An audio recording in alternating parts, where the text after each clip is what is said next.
Yeah, let's get the show started, man.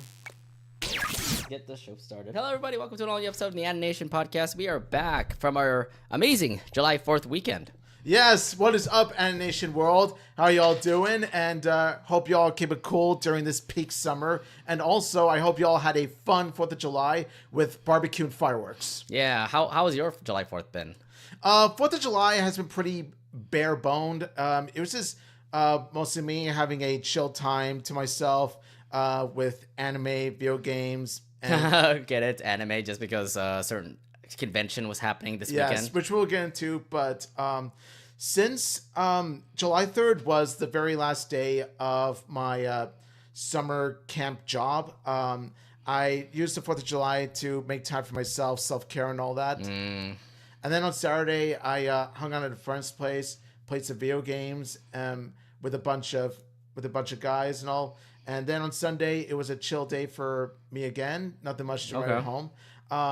Enough about me, though. How was your day? Well, I mean, my weekend has been quite eventful, to say. I know we've been out for a week, so I was thinking that, even before July 4th, I don't know if you had, any things that were going on that day. Or even before, July 1st, July 2nd.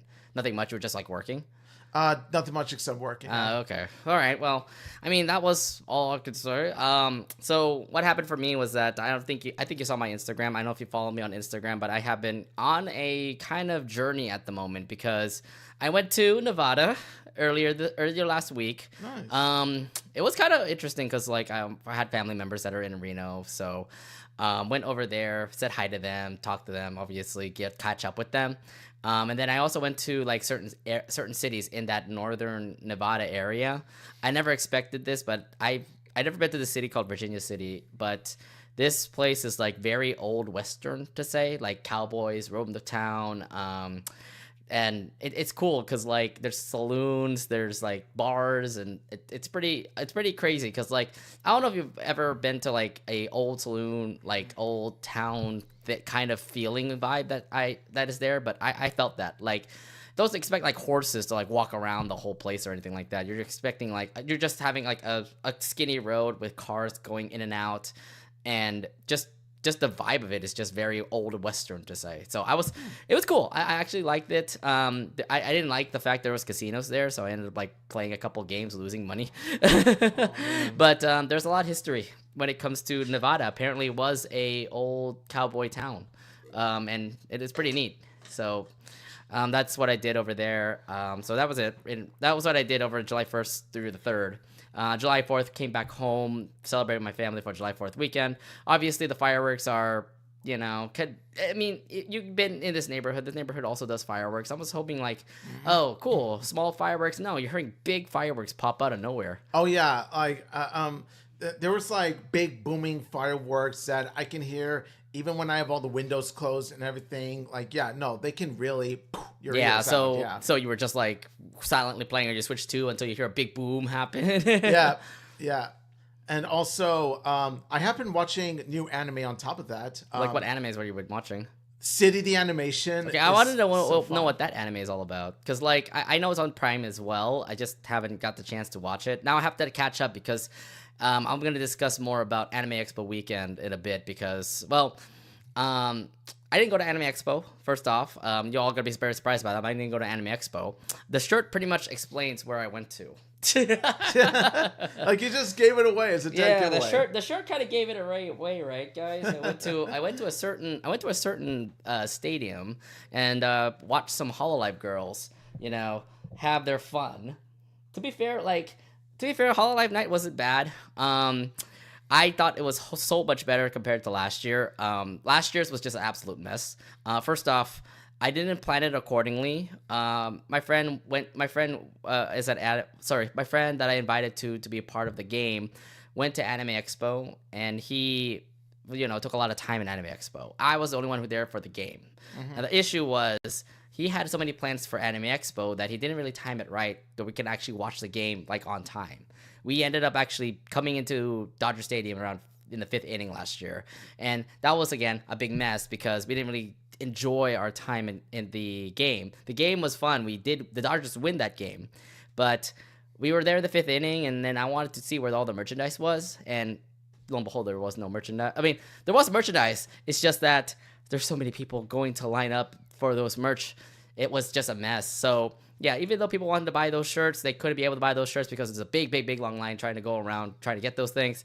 And yeah, I couldn't be able to get anything. I was able to watch the game, and Dodgers won that game, by the way, against the Brewers last year.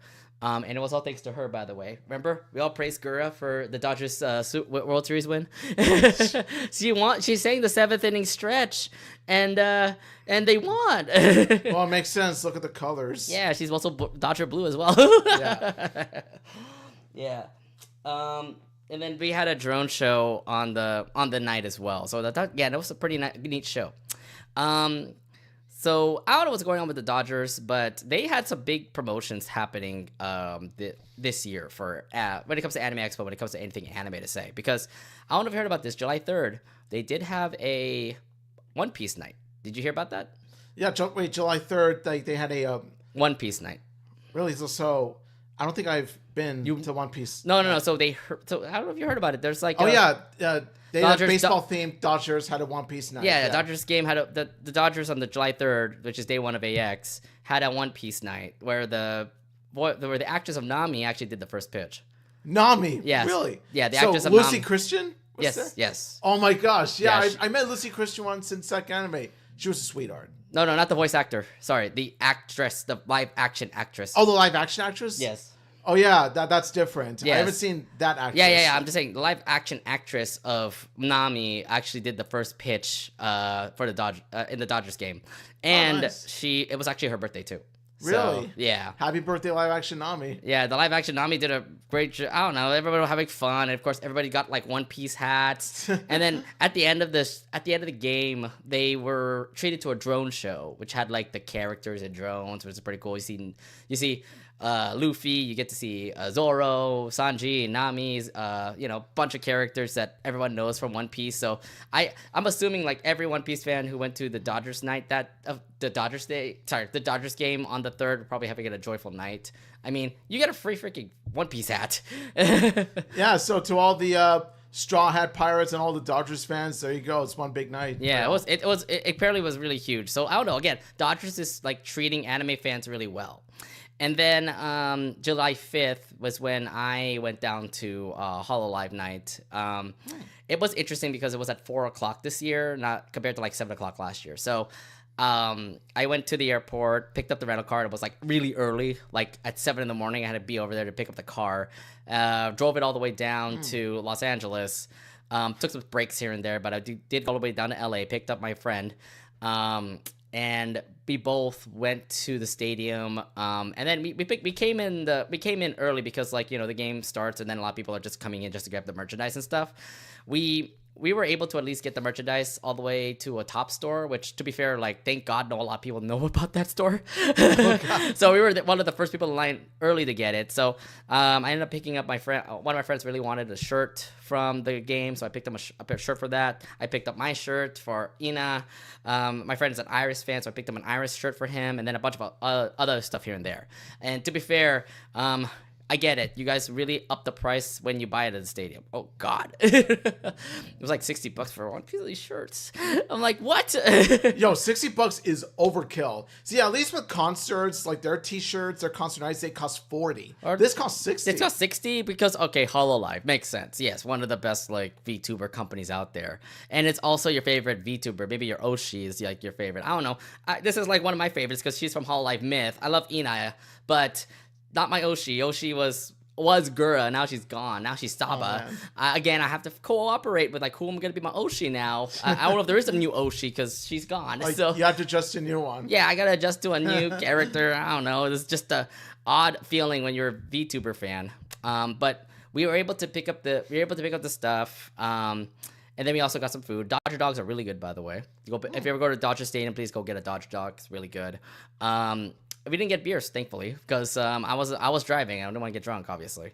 But we we drove in. We came into the game around the second quarter. Oh, sorry, second half. Sorry, second inning. Oh my god, I'm about to talk about baseball and basketball all of a sudden. We drove in at Dodger Stadium around second inning. The game was fun. We were winning for a second until the Astros started winning, and then the game never really changed after that. Dodgers lost the game, and unfortunately the Hololivers, the Hololive girls, didn't really do much. I mean, Bijou did a great job. We saw Bijou, we saw Iris, we saw Ina, promoting the Dodgers and all, but in the end they did lose, and yeah, it's kind of sad. I mean, it would be great to see the Dodgers win, everybody there having a fun time, but no. I think the best thing of all, though, I went down to the field of Dodger Stadium, and oh my god, like, it's a lively crowd. There's a huge bunch of Hololive fans out there. And they were all like raving for their favorite, like, Oshi, their favorite VTuber. Everybody's just like having a fun time. I don't know. You'll I'm gonna make a video because I did record everything that I went through during Hololive night. You guys can watch it when I put it up on my personal YouTube. If you don't know my personal YouTube, you'll see it in the links. But it's crazy because I met a couple of awesome YouTubers, and I met some like Twitter fans as well, and I didn't realize it. I was like, hey, I know you. Took a selfie with them. Oh, nice. I thought that'd be fun. And then you got your fans. So nice. I didn't realize about this, but the whole thing that we're on the field and everything, we were live actually. So the Hololive event actually was a live stream. So people actually saw us. Really? Yeah, they actually saw us running around the field. They saw us cheering for the best girl. They see us doing the dance moves. Oh my god! And I'm like, I really hope the camera doesn't point at me. Because my dance moves were terrible when it comes to singing the song. There are two songs that I know the dance of, for Bida Bida by Suisse and Go Getters by Mori Calliope. I kind of want to see you dance right now. No, just kidding. I know the Go Getters dance was one that I think was easy because I was like, I remember watching the ending song, the Suicide Squad Isekai, and that is the Suicide Squad Isekai ending song. Really? And I was just like, I know the dance moves. This is sick. I can do it. But nobody pointed at me. I'm like, thank God, because everybody else is pointing at the people who are like in front of those cameras, and I'm like, good, just get away from me. I'm not camera shy. It's just more of like, I don't want people to actually see me just doing the whole dances and everything. You're not proud of your dancing or anything? Not yet. So they did 3 events. They did the dancing contest. They did the staring contest with the fans. And then they did the racing between 2 Hololive icons. It's a duck and a bear. I forgot which VTubers were they from, but both of them raced from the field, like one side of the field to the other side of the field, and I see the fans cheering, yeah, go duck, or go bear, or something like that. I would have gone for the bear. What? No, the duck is best. Duck is best. Let's go bear. And apparently somebody, like, it's weird because like I see people from like behind me saying like, my parlay won. Like, you put bets on this thing? Did you really bet on freaking Hololive icons? Like, this ain't Vegas, all right? This ain't Vegas, but they keep on doing it. I'm like, okay, fine, be that way. The best part though was after that, because they were saying goodbye to all the fans out there, and out of all places, we get to see the live performances of the VTubers when they did their whole Hololive event over in New York City last year. And I was like, I saw the whole Hololive thing. I was like, oh, this is a performance in 2024. That was last year, and it's like their New York performance, and it broke my heart, honestly, because I get to see the VTubers that graduated. So I saw Mume, I saw Fauna, and I'm like, oh no, not those two. And then I saw Ame, and then I saw Gura. Well, obviously you see Gura. I mean, I love Ame too, so I'm like, oh no. And so I was like cheering, but at the same time, when the girls said goodbye, and I'm like, no, don't say goodbye. Graduated, but never outdated. Yeah, but oh my god, it was just so sad. I was like, okay, it was a great performance because we were all cheering, we were all waving our pen lights and stuff, but no. Yeah, it was just so sad. Also, go ahead. Yo, go ahead. What were you saying? How was the heat over there? It was okay because we actually It was actually warm around the 80s over at the Dodger Stadium, but we were actually sitting down in the shade. Oh, nice. 80s is not bad. Yeah, but because we were all the way at the top of the Dodger Stadium, like not in the top upper section, but I kind of like calculated it right where the sun will not hit us. Thankfully, they didn't hit us. So Okay, I was good. like, That's good. yeah, oh my God. I was like, good. I can actually enjoy the game without getting sunburned or anything like that. Yeah, I feel bad for the other fans who were like on the other side who were doing like, we're getting sunburnt or something like that because it's just bad and all. Yeah, because the sun, obviously we know where the sun is during the summer. So Yeah, it's just hot and all. y'all gotta stay cool, stay shaded, you know? Yeah. But I mean, it's summertime. You know, it's going to be too hot. But it wasn't too hot, thankfully. It's not like 100 degrees where I'm like, we're just going to walk around, forget sitting down in the chairs or anything like that. But no, I mean, yeah, the game was fun. I got my merch. It's all great. Nice. And yeah, the Hololive night was undoubtedly great. Again, my whole vlog on me going to Dodger Stadium will be up real soon. So check it out on my personal YouTube. Again, the link will be in the description. So I may not like the Dodgers at all, but I'm glad you had a fun time and you had your own reasons for going, so I can't hate for on yeah, that. and to be fair, the drive down is great. The drive going back up, oh God, what the hell? Because like I drove back on Monday of this week, and there was traffic on Highway 5, so I actually took an alternate route, and I took 101 instead. And I don't like 101. Oh, man. Yeah, it's just way too long. I don't know, because everybody drives the 101 because they scenic route. It's not really that scenic. But then, again, you kind of want to would you rather go for a longer route as opposed to a more congested route? Well, I mean, the 5 was traffic because somebody went to an accident. Yes. Usually there's no accident on 5. It's just that I saw the traffic, and I'm like, it's going to be the same time to actually just take 101 instead of 5. And I'm like, okay, fine, I'll just take 101. But, like, there's just so many cities in 101, which is great. But at the same time, oh, my God, I'm getting bored driving through it all. I'm like, get me home. I was kind of, like, begging to get home. It was not really worth it.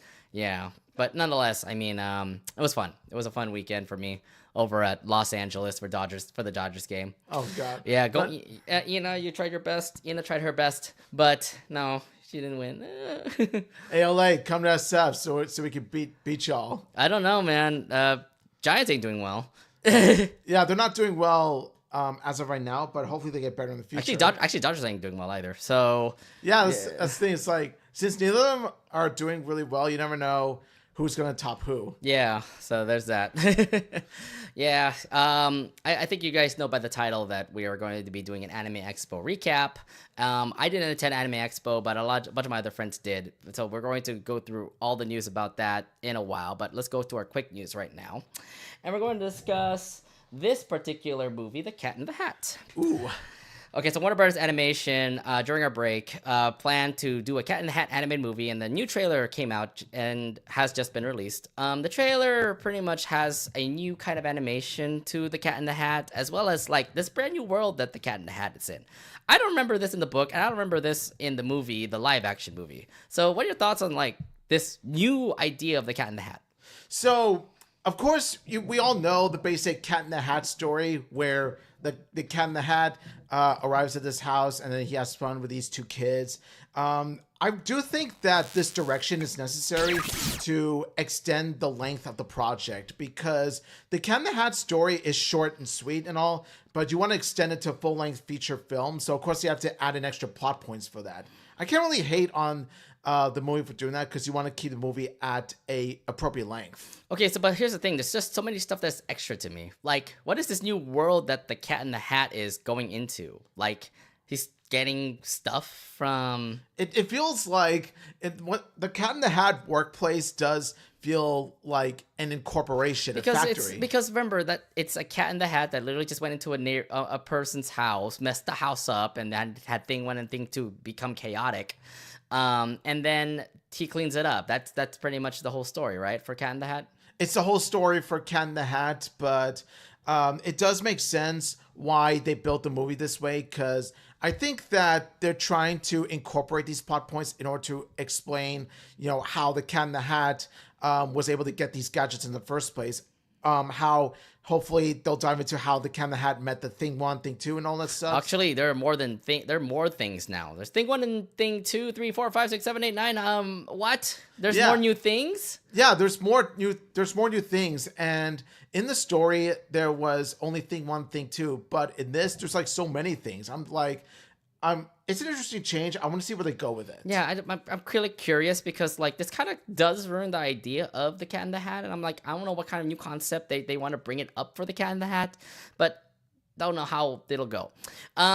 We remember that there was a Cat in the Hat before the 2011. Is it 2011 or earlier than that? I don't remember. It was actually a god awful Mike Myers one in the 2000s. We do not speak of that. Well, unfortunately, we have to because that's the last time we actually saw the Cat in the Hat in a movie form. I will say, like, no matter how cringe or bad this movie turns out to be, it will automatically be better than Mike Myers' movie. Yeah, I don't even know what's going on with that movie. Like I don't know. The see, at least this cat is much more pleasant to look at because it's freaking animated. Yeah. Yes, it looks really nice compared to Mike Myers. I don't even know how he looked like in that movie. Yes, it is pretty much Mike Myers in a freaking black and white outfit. So it is just don't get me started on that. And plus, he wasn't really funny in that movie either. He wasn't. Like, his fourth wall jokes were not only funny, but it was really off-putting. Like, it didn't blend well with the Cat in the Hat character. Because that's not what he's like at all. Whereas here, even though the humor was a bit cringe at times, at least the Cat in the Hat was authentic to his character. And it's helped that he's voiced by Bill Hader. Yeah. Oh, speaking of which, like, how do you like the fact that Bill Hader is the voice actor for him? Bill Hader really does a, solid job as the Cat in the Hat. You can tell he has fun with the role, and he really does embody the Cat in the Hat character. He does a good resemblance of... Very good resemblance. The last time I think I heard of him was Cloudy with a Chance of Meatballs. Was he in that movie? Not that I recall. I don't think he was. Who was the voice actor for Flint Lockwood? Flint Lockwood, I don't remember. I think it was him. I don't remember. I do remember Bill Hader was the voice in an animated movie, but it wasn't based on a book. It was Fear from Inside Out. That was the last time he did voice acting. Oh, yeah, that's right. Yes. But fortunately, he didn't do the 1 and 2, but nonetheless, he has a history of voice acting, and to be fair, like I like him for it. And he's a great funny comedian. Like, he worked in SNL. He now is doing other things here and there. So, it's good for Bill. Good for Bill to actually be cast in this movie. Very good for Bill. So when I look at this movie, I do have mixed thoughts on it. Like, the best thing about it is the animation style. Like, there's a contrast of animation styles depending on which world the Cat in the Hat currently resides in. You know how in his own world, the Cat in the Hat world, is this stylized animation, like a bit of a 2D, 3D watermark animation style, as opposed to when the Cat in the Hat enters the real world, it's your typical computer animated movie. Mm-hmm. I like that contrast of styles because it really does further enhance how both these worlds have their own identities. Yeah. Again, I just think that the animation style undoubtedly is a little bit better than flowing, because to be fair, Warner Bros. Animation, we haven't really gotten like much from them. This time around, they're trying to at least make it a little bit more fluid. Like, it does look interesting for an animation style, not like really bad or anything like that. I'm still thinking that's going to be looking great for the Cat in the Hat. Mm-hmm. And I think if anything is going to revive, I'm just hoping that if this movie is good enough, it actually revives other like Dr. Seuss novels to become a movie. Yeah, it could open doors for other Dr. Seuss books to have their own like adaptations. Here's a Who. I mean, you already did Dr. Seuss. You did not Dr. Seuss's How to Stole Christmas, but you did The Grinch, so I don't know if it means you want to make a remake of The Grinch Stole Christmas. But... They already did 2 movies for The Grinch. I'm just like, no more. Like, the Illumination movie was already bad enough. Yeah. Just no. Just have Warner Brothers take over all the Dr. Seuss things. Is that what we're talking about here? Like, I would say, go ahead and adapt the Dr. Seuss books that haven't been adapted before, that haven't been covered before. Yeah, I mean, how the places you'll go for that movie, for example. Or the Fox with the Socks one. Oh, that's a good one. Or there's Green Eggs and Ham. And to be fair, that was an animated show, right? It was an animated show that still has yet to get a season 3. Seriously, what the hell, Netflix? But yes, Green Eggs and Ham also up there as well. Okay, I'm not going to blame a lot on Netflix because they're doing actually pretty well. Yeah, but even so, they're not a perfect company. There are times where Netflix can really miss the mark. There is, but again, that's another big story to bring up everything. Last thing I want to talk about is that besides Bill Hader, there's also a really star-studded cast that's in this movie. Giancarlo Esposito, Matt Berry, America Ferrera, Quentin Brunson, Paula Bell, Bowen Yang. Your thoughts on this cast that is here for Cat in the Hat? The cast does look stellar, and I'm especially excited for, of course, Giancarlo Esposito of the bunch. I wonder what he's gonna be, a freaking villain or something, because he was the villain in he was a villain in multiple projects. Yes. And Giancarlo Esposito could pull off a good villain, but I like to see him be casted as someone different, because you don't want to cast him as a villain all the time. You want to give him diverse roles. Yeah, I'm wondering how he'll be. I know that Bowen Yang is like the assistant to the Cat in the Hat, because I saw him like say, "Do not open this. No, don't open it." You know. That reminds me. Even though the animation is stellar, the jokes are anything but stellar. Like, oh, you didn't like it, huh? Like, I felt like the jokes were just, there were some decent chuckles, but the jokes that were cringe were like really cringe. Like, for example, is it just because like it's aiming towards kids? It's aiming towards kids. Like, is that supposed to be the aim? Is that supposed to be the point of the movie, though? It is supposed to be the point of the movie, but I just can't help but feel like maybe this is because, I'm a man in my 30s, but I just can't help but groan at toot fart. Just, oh god. Like, not only was the joke not funny to begin with, but they had to repeat the joke many times. It's just like, we get it. Like, the problem with the Cat in the Hat's humor is that it's very repetitive. Okay.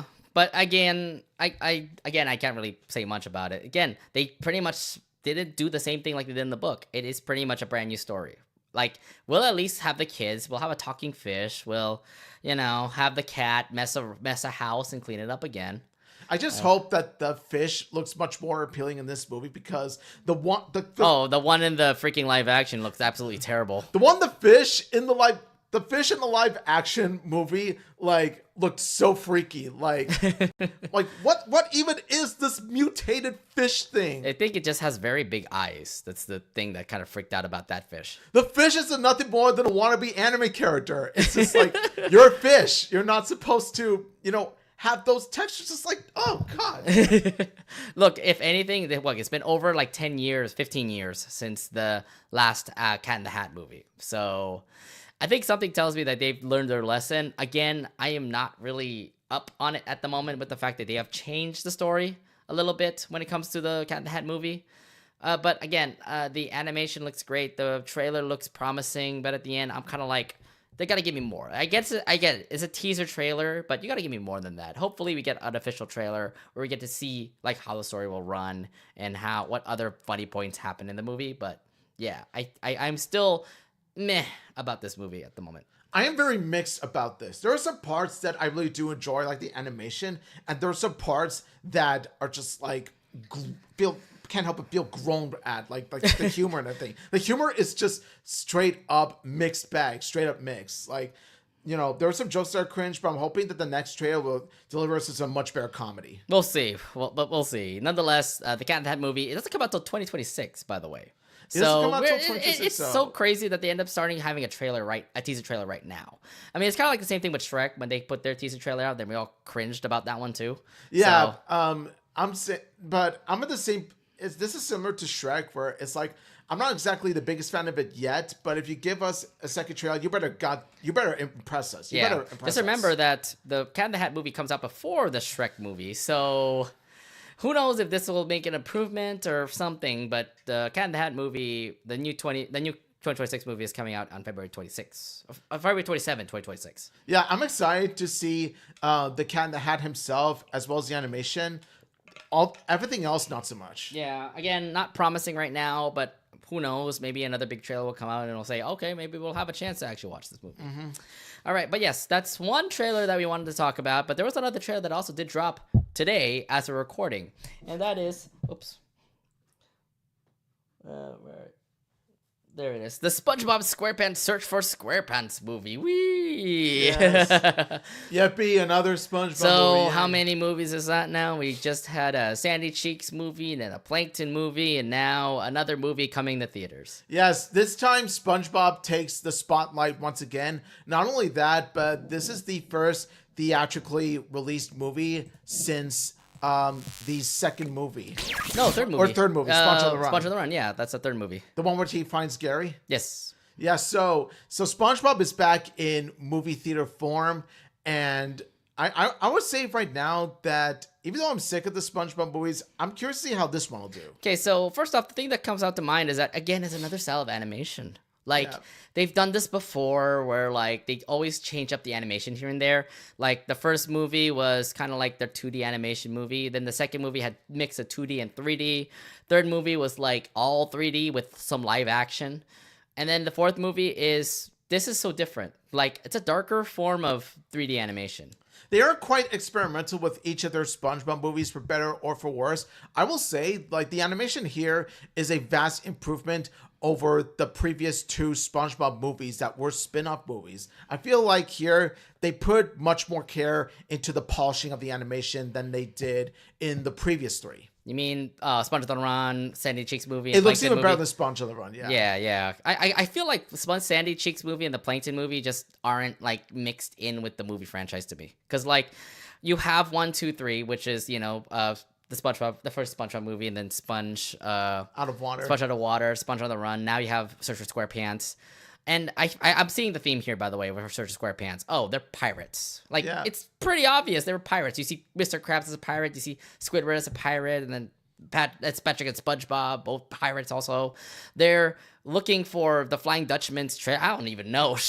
Like, I just saw the Flying Dutchman. And to be fair, remember, Flying Dutchman is Mark Hamill. How are you feeling about him now being the voice of the Flying Dutchman? I'm going to say right now, Mark Hamill as the Flying Dutchman is alone is what will convince me to go see this in theaters. Nothing else. Just, I want to see how Mark Hamill does as the Flying Dutchman, because he gives such a raw, authentic performance as the Flying Dutchman. Yeah, I something about Mark Hamill, it always really gets me, because, like, the voice, he always does so many great voices, from the Joker to, you know, Skips. I'm just saying, like, Mark Hamill has just been a great talent in voice acting. Now he's the Flying Dutchman. He's not going to be the same Flying Dutchman that you hear all the time in the SpongeBob episodes. Now you're hearing him in his own personal voice, and kind of feels very vibey like Joker, kind of. He really does, and he does pull off great villains, whether it be Joker or Firelord Ozai from Avatar: The Last Airbender was his darkest role. Well, that's a really good one. Yeah. So Flying Dutchman can really pull off a threatening villain, given his voice actor in the movie. But I'm wondering if the Flying Dutchman, him being the villain, is it going to be carried through from beginning to end, or are they going to give him a redemption arc? That's the question. Because we also saw that evil live-action pirate in the trailer as well. I'm wondering what kind of role he's going to play. Right. So, again, there's a lot of big mysteries when it comes to this movie. But then this is the teaser trailer for the movie. Again, well, are you impressed with it? Are you saying, like, this could be a big hit for SpongeBob or something? Much like with the Cat in the Hat trailer, while I was vastly impressed by the animation, the humor is very mixed. Like, there are some jokes that I found funny, others not so much. Again, like with the Cat in the Hat trailer. And also, like with the Cat in the Hat trailer, you know how with, like, there's this one character that I'm very excited to see, given the voice actor, given the character. You know how I was excited for the Cat in the Hat himself in the Cat in the Hat? I'm excited for Flying Dutchman in this movie. Like, oh my gosh, the Flying Dutchman looks creepy, looks terrifying, and his voice acting is stellar. Well, that was he's supposed to be. Like, he's supposed to be the Flying Dutchman. But then again, like, if you've seen the other, like, SpongeBob episodes recently, the Flying Dutchman has not been a scary Flying Dutchman. Like, he hasn't been scary in a long while, because the problem with some of the recent SpongeBob seasons is that they made him into a goofball. They made him into too much of a comic relief. Not really like a funny guy anymore. Not really much like a scary guy anymore. I just remember seeing him for the first episode if we saw the Flying Dutchman. He's like, haunting, so you scallywags just took my treasure, or something like that. And that's the problem, is that the Flying Dutchman, like, while he can have his funny moments, because, well, it's SpongeBob after all, he can have, like, comedic moments, but they shouldn't outweigh his scary, features. Like, Flying Dutchman is supposed to be mostly scary. Mostly when you're thinking about the comedy, remember that some of the audience members that will be watching this movie are going to be adults. And I have a feeling like they will have some adult jokes here and there that will probably relate to, I mean, recent SpongeBob has actually pulled off, like, old nostalgia stuff for those that continue to watch the show. I mean, they did bring back the first episode. Yeah, so. And also look at the summer camp episode Oh yeah, the Halloween episode. That was a total nostalgia fest. Yeah, I'm just saying, like they're kind of doing a little formula here, and if the movies are going to be just like that, then there could be something for adults to watch. So I'm giving my hopes a little bit higher for SpongeBob, and I'm thinking like, okay, if this is gonna be more successful than the third movie, then I'll be fine with it. But like, yeah, I know you're trying to hit with like little kids as well as the adults, and you just hope that they hit both ways. But yeah, the thing is, when it comes to making a movie for, especially a SpongeBob movie, when you make this movie for a demographic, a target audience, you got to have some sort of balance. You have to have the right balance to make your movie appealing to both adults and kids. That's how you make an animated feature work. Yeah, and let's see how that goes. But I'm feeling like when we talked about the Cat in the Hat earlier, that feels like it's more for kids, considering that the jokes don't hit for us. We're like older adults itself. It's just that it doesn't hit for us, like whatever Cat in the Hat was doing with their teaser trailer. But SpongeBob, on the other hand, could work. And I'm saying maybe there's a chance that SpongeBob's fourth movie is going to be okay. Let's just hope that it's much better than SpongeBob the Run, that's for sure. Yeah, so the SpongeBob movie, Search for Squarepants, will come out December 19th, 2025. We have a long way to go about that. Yeah, it's going to take... I need to see more of the SpongeBob movie. Like, give us another trailer, give us some clips here and there before I decide to see it on opening weekend. Mm-hmm. All right. So, yeah, that's pretty much it for our quick news. Let's actually head over to our main subject tonight. And I think you guys already know from the cover photo that we've done, we are going to be talking about Anime Expo that happened during July 4th weekend. Anime Expo is an absolutely fun convention for those that love anime and all that jazz. The announcements that have been popping up for Anime Expo kind of brings me to something that I'm going to be discussing at the end. But we have been looking at all the announcements that happened at Anime Expo, and we are really eyeing on these announcements that we're going to be talking about tonight. AX. Yeah, Anime Expo. I mean, you never visited Anime Expo. I never got to see it for reasons, whether it be pricing, whether it be the heat, whether it be the crowd size. Yeah. Okay, here's the thing that I've been hearing from my friends at Anime Expo. They are doing a little bit better now. They actually reorganized the convention a little bit where it actually is more spacious. That's why you see a lot more people walking around with a lot, not like, bunched up in like shoulders and stuff. You get to see people just, walking around freely.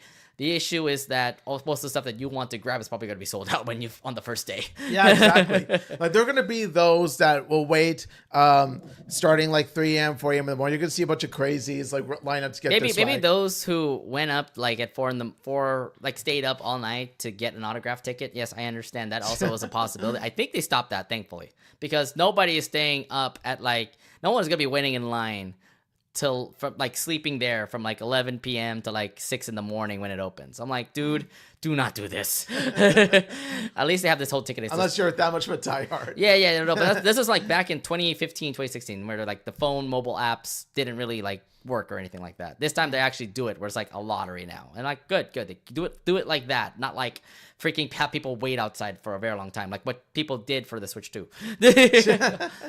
Myself included, but yeah, I'm glad to see that the AX line control is doing good, because one thing that AX has sucked up in the past is crowd control, from what I've heard. Yes, but they finally fixed it up. I think, quote unquote, fixed it up. It just didn't know if it actually did fix it up or anything like that. Mm-hmm. But no, Anime Expo looks like it's fun. The last time I visited Anime Expo was 2023. When I was working for Bushi Road. I might do it again. I've been hearing a lot of good stuff about Anime Expo. Maybe I might actually work again. We'll see. Nice. Yeah, and to be fair, you get a free hotel stay. Obviously, is not going to be paid. So you're only getting money for your working over there. Yeah. You get comped, you get your free badge, and you gotta have a fun time at Anime Expo. So maybe we can see. I did have a fun time last time, 2 years ago. So nice. Yeah. But yeah, let's go ahead and actually go straight to our announcements. And one big announcement that really affected us was the fact that one of my favorite YouTubers is actually going to have a brand new movie made. And I was like, really? Him? Although to be fair, when I kind of thought about it, I was like, you're not going to be doing Trash Taste forever. You got to do something else besides Trash Taste, right? Besides your usual YouTube thing that you do when you ever review animes, etc., you have to do something else. Yeah, because he has the potential. This YouTuber we're talking about, that we're huge fans of, has the potential to do something different, like create his own project. And lo and behold, he did. Yes, he did. That is Garnt, a.k.a. Garnt Grant. Giguk. Yeah, Mr. Giguk himself. Mr. Giguk, who, by the way, we highly recommend watching his videos, especially if you're an anime fan. He makes great content. Yeah, by the way, like he actually reviews like animes throughout the whole entire season. I remember one iconic one where he previewed the Yohane anime Sunshine in the Mirror, and he was like, "Is this Love Life? No, I don't want to be a Love Life fan. No, you're not making me be a Love Life fan." No. I actually remember when he was talking about KO, and he was like, "Motherfucking T, motherfucking T." Hey, that hurt my heart. That hurt my heart. But still, though, it's an iconic line. Yeah. No matter how you feel about KO, you gotta give props to that iconic line. We have some history about Gigguk. He did come to Japan Expo before. And that was pretty. That was pretty crazy. Like we went to the convention, we saw Gigguk, we got autographs from him, and also the best thing of all, we actually hanged out with him.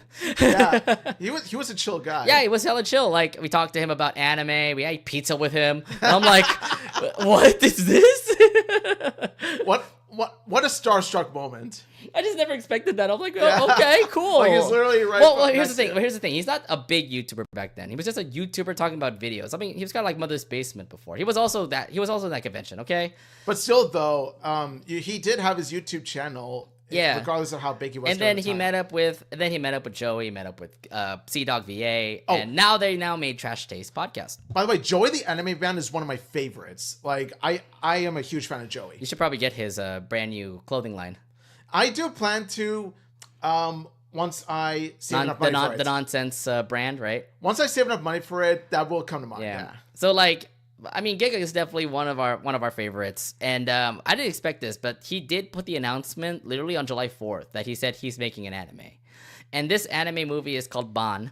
It is a short film actually. It's going to be like 40 minutes long. And it's serious talk. In this short film, it talks about two people who leave their birthplaces to search for where they truly belong. It takes place in Euthania, which is a natural land with magic races, based on Southeast Asian mythology. So I find it funny where, yes, Garnt is Asian, but he's also European. I mean, you could definitely see it from the accent. Yeah, so I would say that it's interesting how he takes... Garnt pretty much combines his multiple heritages together to make one breathtaking natural land. Yeah. So when you first saw the trailer for the film, what were your impressions on this particular short film? Oh, I was blown away by it. The animation looks stellar.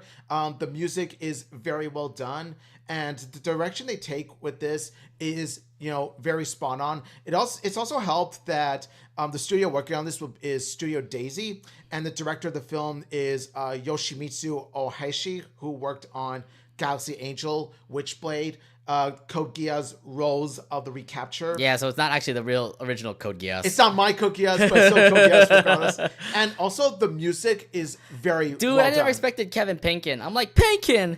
I just remember like watching the trailer and I saw like, wait, original music. Penkin! I was like, what? Yes. Made in Abyss, Rising of the Shield Hero, Apothecary Diaries, and now this. And also Tower of God.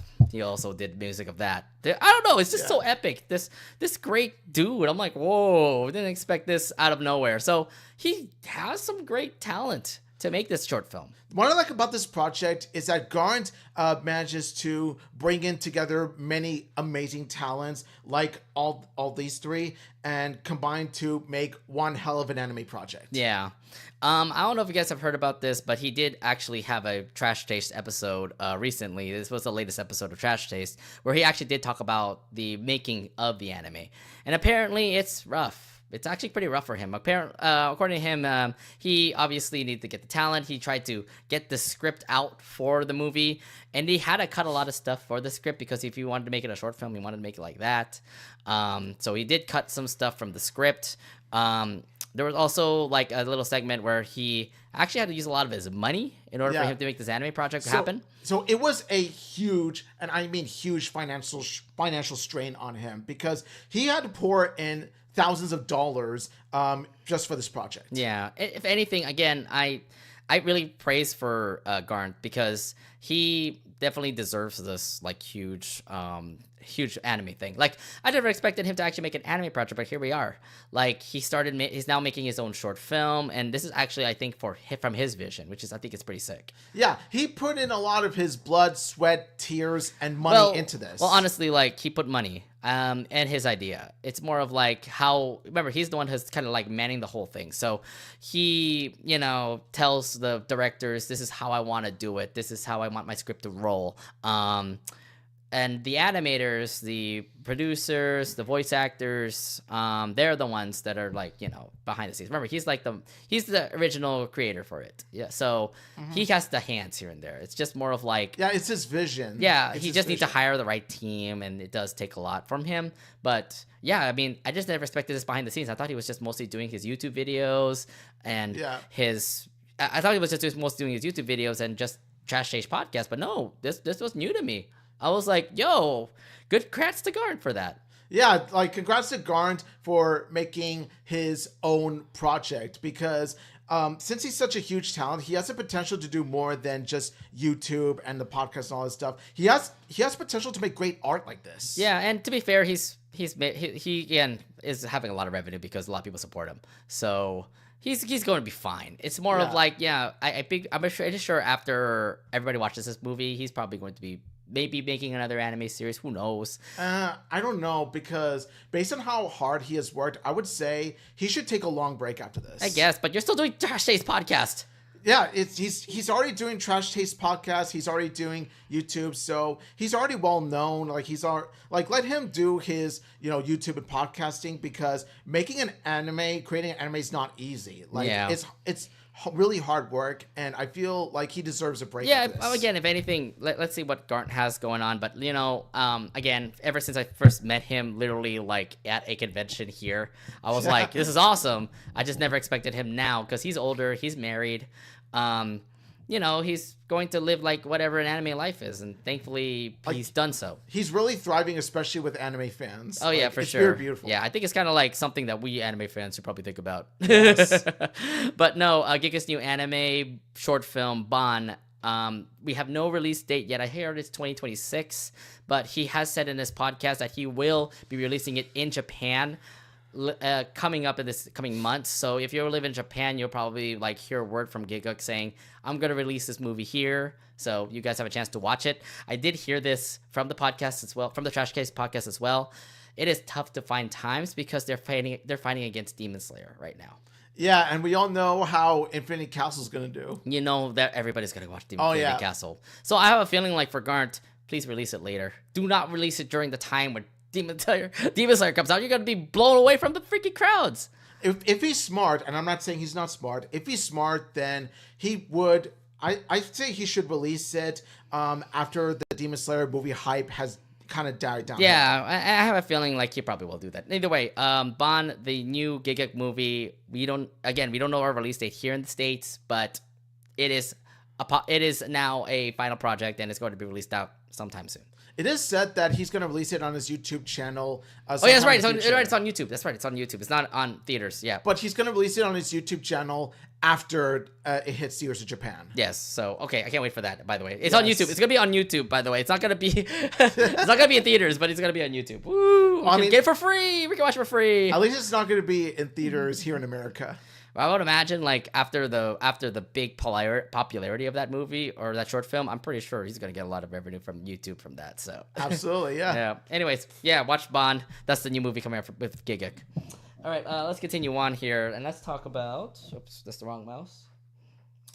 All right, I know some of you fans are Chainsaw Man fans. Chainsaw Man. Chainsaw Man has finally came out. It's been a while since we actually heard about Chainsaw Man, but there is a brand new movie coming out for Chainsaw Man called the RuhisuArt. The new trailer was shown during the promoting a new Chainsaw Man movie. The Chainsaw Man movie is called the Chainsaw Man movie RuhisuArt. It's based on one of the Chainsaw Man's most popular manga arcs about Denji, who falls in love with a new girl named Reze, who works as a coffee cafe, but there's something mysterious about the girl that will be revealed in the movie. However, he still has feelings for Makima, Makima best girl, by the way. So Makima best girl. so he has trouble deciding which of the two women will pursue. Oh boy, this is gonna be like I know who he should go for. This is another love triangle movie. Oh no, it's a love triangle movie. Yes. Okay, so first off, the trailer looks absolutely impressive. Like I am hype about it just because, like, I mean, you get to see Denji continue to be the Chainsaw Man. Yeah. You get to see all the characters that are in Chainsaw Man. Yeah. Like, I'm gonna say this right now, Denji is by far my favorite Shonen Jump protagonist just because of how different he is from the traditional Shonen Jump hero protagonist in a sense. Like, Denji really does stand out based on how he is written. Yeah. So your first overall impressions on the trailer? Oh, I was blown away by the trailer. Not just by how the animation looks very stellar per usual. It looks very fluid, but also the trailer, the direction they take with Denji coming to terms with choosing between two girls is sort of like it's sort of in character for him because you know how Denji, he wants the Yeah. You want to bring that up here in our channel, our Christian server? No, I'm just kidding. The thing is, like, Denji, you gotta remember, like, Denji is a straight up perv. But then if you watch the actual anime, if you read the manga, there's a reason why Denji is kind of screwed in the head like that. Yes. Oh God. Don't bring it up in our Christian chat, our little, Christian thing or something like that. Christian thing. A little Christian server here. I'm just kidding. No, this ain't no Christian server. Anyway, if I were Denji, I'd go for Makima because Makima is the best. Yes, Makima is crazy, by the way. She's crazy, and I love her for it. I think the fact that, like, she's so, like, batshit insane, like, so evil, yet she's very calm. She's very classy about it. It's just like, oh, yes. She takes my breath away. Yeah. I'm impressed with the trailer. The anime came out, like, many years ago, like 4 years ago, I think. And the anime series pretty much, left it off with, like, some new things that's going to happen for Chainsaw Man. We just never really heard about it until now. Now, we actually have a brand new movie series. Now, it is interesting that we're going to continue with the series with a movie, but do you think it's, like, the right move to make a movie instead of making a new anime series? I would say that depending on the execution of how they take this arc, I would say it could go in a way where it's like, okay, there's a reason why it was made in movie form this time. Or it could be like, there was some sort of plot points you could have explored more. That's why you could have made it to a legit season instead. I will say that if you recall Demon Slayer and how they handled the train arc. The Mugen Train? Yeah. The Mugen Train arc, they did it fantastically even in movie form. And I do hope that Chainsaw Man, the movie Rise arc, does as much of an excellent job with their Rise story. I think they might do well. Who knows? It might just become like a 4-part like mini. Look what they did with the Demon Slayer Mugen Train series. They literally just had it like a mini series pretty much in a movie. I hope that Rise arc does take that same approach, and I do hope that they come up with fantastic results. Yeah. After all, you don't want us Chainsaw Man fans to be like, oh, you should have had Rise arc as a hopeful on TV season instead. You know what I mean? No, I mean, they did it with Dandadan, although to be fair, they just only aired the first 3 episodes. So. They only aired the first 3 episodes. That's completely different. Okay. But nonetheless, I mean, I really hope this arc that Chainsaw Man is going to go into, I think will make more into Chainsaw Man. I think they will make there's a possible chance that after this movie, they'll make a new season for Chainsaw Man. Because, again, we've been waiting so long for Chainsaw Man to continue. Where's the new episodes of Chainsaw Man? Yes. Yeah. Well, we do have a continuation of Chainsaw Man, but this time in movie form. But I'm just like, I don't care if we're getting more Chainsaw Man. I'm so happy. I'm excited about it. Right. So the movie will be coming out in Japan September 19th, but it'll be coming to America on October 29th. America on October 29th. Let's go. A little bit of a big delay, though, don't you think? Yeah, but I would say that based on how, I would say it, not scary, but more like threatening that Denji looks in his Chainsaw Man form, I think it's fitting that it comes out on October 29th. Given Halloween. Okay, I can't get it now. Halloween weekend. Okay, yeah. Fine. I would imagine a lot of people cosplaying Denji. Chainsaw Man. Let's go. Yes. All right. So yes, it comes out October 29th here in the States. So if you're a big fan of Chainsaw Man, check out the movie when it comes out in theaters. I know I will. All right. Now let's move on from chainsaws to cock-a-doodle-doo. There is this brand new series called Rooster Fighter. And Rooster. And I don't understand about this. This is apparently about chickens. Is that correct? It's oh god. So it's a badass rooster named KG who fights mutant demons. You can't get more awesome than What that. is this supposed to be? His ultimate goal is to find and kill the mutant demon that named the white demon who killed his sister. Is it chicken? It's chicken. a What the fuck is this? It's a rooster fighting demons. Like you shouldn't think it. It shouldn't think that deep about it. And the thing is that's why I like it so much. That's why I'm so excited for it. It's a rooster fighting demons. It's a silly concept, but they managed to make it sound badass. Okay, they make it look badass. The thing is that the rooster looks epic. Like, I don't know what. The animation style is just absolutely angry, you know? And also it helps that they got the eyes as it all comes down to the eyes and how they made the rooster threatening just by the eye. Yeah. Eyes. Oh my gosh! Although, beautiful. like, he's been a companion with a chick, like a little chick who's trying to help him out. And then, like, I also saw, like, other chickens that also talked to him. I'm like, this is some sort of, like, what kind of anime can I relate this to? It feels like, Watch her be a tsundere chick. No, God. Oh my God. I have to say this is definitely not for the anime fans that are like cute-hearted and stuff like that. This is definitely for the guys, because like the thing that I'm seeing for Rooster Fighter is that this rooster will go all out to fight other roosters, and I've seen like some funny bits here and there where like the rooster doesn't like water. He'll like fall into the water while the rooster pushes him or something, you know. The one that made me chuckle the most was there's this one bit where this little girl was offering KG I'm kid you not, a piece of fried chicken drumstick. It's like, fried chicken? And then the KG's reaction to it is just priceless. Oh my God. No, I mean, again, Rooster Fighter is just quite an interesting little concept. This is just bizarre from the way I'm kind of seeing it. I don't know how to explain it even more. I haven't read the manga, so I don't even know how this thing is. Like, it's bizarre, but you just can't help but love it for being bizarre, because it doesn't shy away from the fact that, yes, it's a rooster fighting demons, yet like they managed to combine the seriousness of the rooster while at the same time adding some bit of comedy as a showing of awareness that the main protagonist is a rooster. Yes, he's a big rooster and he's just like trying to beat up other roosters. So, again, I know the manga is supposed to be popular, but I've never read it. This has been a brand new concept, but I feel like fans who love Rooster Fighter will probably love it. Have you read the manga? I haven't read the manga, but it's something I want to check out sometime soon just for the hype of it. Yeah, so Rooster Fighter will be coming out on spring 2026. So if you're impressed by the trailer, go ahead and check it out in the spring season next year. I say, go check out that Rooster movie. This ain't no foghorn leghorn, 26. goddammit. No. He's definitely much tougher than a freaking southern foghorn leghorn. What the hell? I'm saying, like, you know, like this is Foghorn Leghorn's much more serious older brother. It kind of does look like him, though. I'm like, oh, God. All right, let's go to another piece of big news, because we're going through Viz Media. We might as well continue on with Viz Media. And one of the big popular franchises for Viz Media is Bleach, the 1,000-Year War. Let's go! So fans of Bleach, you probably will recognize Bleach from like the old anime back in 2001 when you started watching it for the first season with the first arcs and all. Now, Bleach continues on with their final arc, the 1,000-Year Blood War. And at the moment right now, the Bleach show has just been epic. Everybody's loving it. I need to catch up, honestly. So, Omi, this is your floor right now. How excited about you? Because... Allow me to take the floor, because, I've had a long and detailed history with Bleach, because Bleach was the anime that started it for me. Like, the start of me being an anime fan, it all started with Bleach.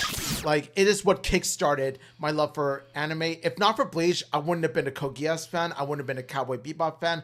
I wouldn't have been a My Hero Academia fan if not for Bleach. Yeah, because, well, it was kind of like everybody's first anime to say. Like, my first anime was Inuyasha, but Bleach was definitely up there. I did stop watching Bleach after, like, the third, fourth season of Bleach. But I remember the characters that we all love, like Ichigo, Uryu, Rukia, Orihime, Chad. Renji, Byakuya. Yeah, Renji, Byakuya, Toshiro, just a bunch of, like, other big names. Toy Phone, Yoruichi. I can count with more than 2 hands, my friend. Look, there's just so many. There's like just so many characters and stuff. Yeah. So the Bleach series just continued on. Again, you have not picked up the series though. You just started with 1,000-Year Blood War, did you? So I haven't watched Bleach in a long while. Ever since like before the 1,000-Year Blood War, I kind of stopped watching Bleach for a while because of the many filler arcs that brought the anime down, and I'm just like I'm disappointed that like Bleach that started my love for anime went downhill with its many filler arcs, filler episodes, and just all like the pacing was all over the place. So what made you actually go back into the 1,000-Year Blood War? You're like, oh, Bleach is back. Should I try again? Yeah, I actually got a good look on how epic 1,000-Year Blood War was, and it made me think, should I get back into this? Would this be... Will 1,000-Year Blood War make me a Bleach fan again? And spoiler alert, it did. Like, Bleach is back, and it's better than ever before. From the animation, to the characters, to the epic story, to even the fight scenes. Like, the fight scenes are the cleanest and most raw that's ever been. Because to be fair, like animation has improved, so it made sense that Bleach ends up becoming like more epic when it comes to their battles, to say. Right? Yeah, so pretty much, like Bleach has been the best it's been since the Soul Society arc. Yeah, so I mean, if anything, this definitely is a huge win for Bleach fans. We're currently in the final part of this arc here. Is that what's going on? So pretty much the upcoming arc that's going to be coming soon is the final part of the final arc. We've had 3 parts before. We've had part 1, part 2, part 3. Thankfully, I'm all caught up, and I'm excited for part 4 coming up. So yeah. This actually will end the Bleach franchise. How little bit like saddened are you the fact that this is going to end? It all comes down to this. Like, it's all going to come to one big epic conclusion. And as someone who grew up with Bleach, who's watched Bleach back when it was peak, and who has gone back into Bleach because of this, I will say I'm gonna miss it, but I thank it for the memories. Now, we also did put a link for Masashi Kudo, who has been the creator of Bleach. She did an interview. He did an interview with Viz, and he talked a lot about like, what was it, to be the designer for Bleach, the character that he likes to draw, what's the most challenging to continue with Bleach. How do you like watching that interview? It was a thoroughly engaging interview that helped us get to know Masashi Kudo, that helped us get to know his career and how he played a major role in Bleach, even though he was just a character designer. I will say the ones that captivated me the most were like his favorite character to draw is Cone. You know that? Oh, come on, it's a little bear. It's just a little bear. It's a little perverted bear plushie, but he did say why. Like, based on the many facial expressions, especially when he gets beat down or any of that, he described it as so fun to draw because of how expressive he's able to make Cone through the drawings. I mean, yeah, it kind of does make sense because the way you saw the anime, he's just a very expressive, like, little guy. Yeah, little guy. Yeah. So that's kind of interesting. Yeah, but I mean, this is definitely Kudo's, last word. Like, Bleach is definitely what made him so popular and all. Now that he's going to end it soon, I would imagine it being a little bit heartfelt for him to see it all end. But he's done a lot of other works too. So yeah, he did Tokyo Mew Mew. That's an anime girl's like anime. Like he did. That's a magical girl anime. He mentioned Tokyo Mew Mew. He mentioned how he was either inspired by it or he did it himself. I think. Yeah, I was like, wait a minute, this is a magical girl anime. I think it's more like he was inspired by Tokyo. Yeah, Mew Mew. But I remember he did Strike the Witch. There's that new anime that also came out, and that looks pretty epic. Yeah, I need to watch that too. So needless to say, Masashi Kudo has been on a roll, and not just with Bleach. Yeah, so either way, Bleach fans, you are going to see the final part of the 1,000-Year Blood War. Oh god, I'm so excited! I wonder how it's all going to end. I don't know how it will all end. Who knows? The Soul Society might disavowed or something like. I don't know what's gonna be happening. I need to catch up with Bleach, but nonetheless. Bleach fans, your final part is coming up in 2026. It's gonna be a while for it to come out. Yes, let's go. All right. So, yeah, so there's that announcement. Then there's also big announcements that also came out from the Toho animation side. And it also relates to two anime shows that we both love. Yes. And one of them, and the first one that we want to talk about is Freeren. Freeren has announced that there's a second season coming out. So, I know you're currently catching up with Freeren. How are you liking it so far, and how excited are you for a second season? So I'm at this moment. I've watched 9 episodes of both Freeren and Apothecary Diaries, and I'm gonna say right now they are both very stellar. And already I could see that they both deserve all the hype that is gone. Like both of them are just straight up masterpieces. The continuation of Freeren is just because it's continuing the manga and all. From the way I'm kind of seeing how Freeren is, it does deserve its second season. Like I think everybody who watched Freeren was kind of thinking, "Where's the next season?" Because everybody loved it. Like you've been seeing a lot of people cosplay from Freeren. You see a lot of people just giving the hype for it. Heck, it even almost got the top spot in my anime list. Where Fullmetal Alchemist Brotherhood continued to reign, Freeren took over that for a certain couple weeks. Which does say a lot. It's like, as much as I love Fullmetal Alchemist Brotherhood, it's my favorite anime, but when you have Freeren topping you, you know you got yourself I mean, quite a everybody masterful kind of show. like was expecting. I don't know. Like I was a huge fan of Freeren, and I love that anime for sure. Like it definitely deserves its praises, and I'm just very happy that we're continuing with the second season.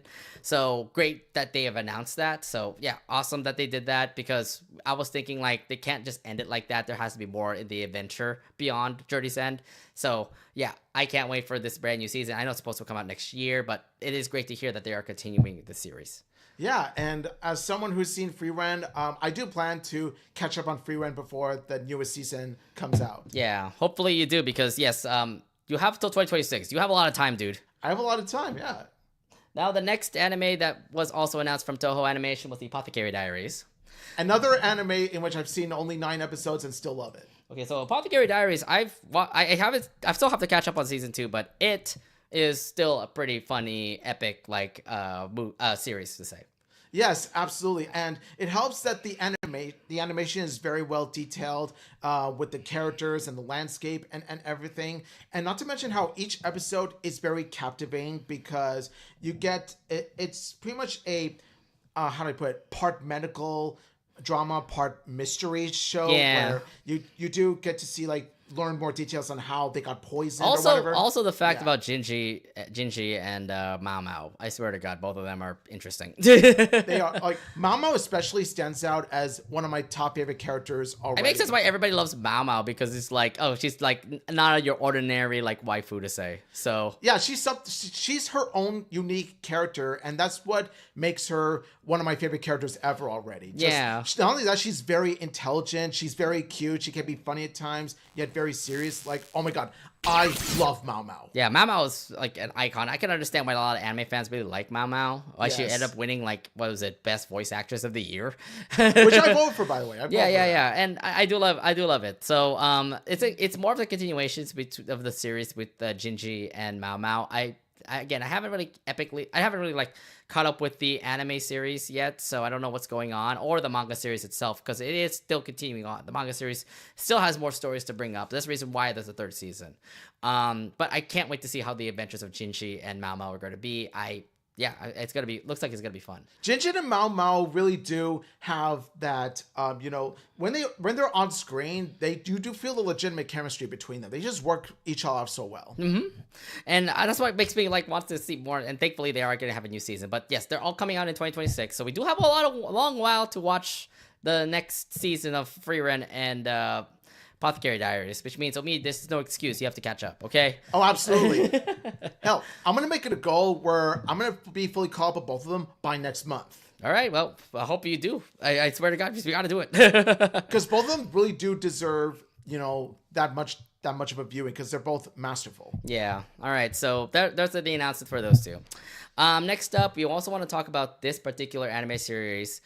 This attracted our eye because the creator of this anime series actually is a well-known figure, because this person also made a very popular manga series.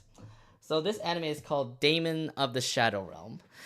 This is an anime adaptation based on the hit manga series written by Hiromu Arakawa, who is known for making the Fullmetal Alchemist manga series. Yes. It'll be coming soon to Crunchyroll in 2026, but the series will be drafted by Studio Bones, which have already done many hits animes in the past. By the way, I don't know if you guys know about this anime series that's currently airing on Crunchyroll, but it's an anime series that was made by Studio Bones. It starts with a G. I forgot what the anime is, but it looks pretty epic as hell.